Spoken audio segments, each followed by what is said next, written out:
ఒక చిన్న విత్తనం ఒక పెద్ద అడవికి ఆరంభం కావచ్చు. మన పూర్వీకులు చెట్లను దేవతలుగా భావించి వాటిని కాపాడారు. వారి వల్లే మనకు ఈ రోజు స్వచ్ఛమైన గాలి, నీడ, ప్రకృతి సంపద లభిస్తున్నాయి. కాని ఈ రోజుల్లో అడవులు తగ్గిపోతున్నాయి, చెట్లు తగ్గిపోతున్నాయి.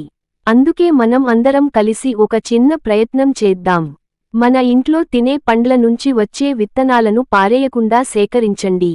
చింత విత్తనాలు, వేప విత్తనాలు, మర్రి చెట్టు విత్తనాలు, రావి చెట్టు విత్తనాలు, ఉసిరి, నేరేడు వంటి స్థానిక చెట్ల విత్తనాలు. వాటిని శుభ్రంగా భద్రపరచి వర్షాకాలంలో రోడ్ల పక్కన, ఖాళీ ప్రదేశాల్లో, అడవి మార్గాల్లో ప్రకృతికి తిరిగి అందిద్దాం. ఒకరోజు మనం ప్రయాణిస్తున్నప్పుడు మన చేతులతో నాటిన ఆ చిన్న విత్తనం ఒక పెద్ద చెట్టుగా మారి వేలాది పక్షులకు ఆశ్రయం ఇస్తే ఆ ఆనందం ఎంత గొప్పది. మన తర్వాతి తరాలకు మనం ఇచ్చే గొప్ప బహుమతి డబ్బు కాదు, ఒక పచ్చని భూమి.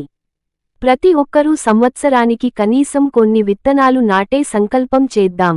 ఒక విత్తనం నాటు, ఒక జీవానికి ఆధారం అవ్వు. ఇది కేవలం మొక్కలు నాటడం కాదు, ఇది ప్రకృతికి మనం చేసే సేవ. శ్రీరామ డివోషనల్ ఛానల్ విజ్ఞప్తి. ఈ వీడియో మీకు నచ్చినట్లయితే లైక్ చేసి షేర్ చేసి సబ్స్క్రైబ్ చేసుకోగలరు. జై శ్రీరామ్.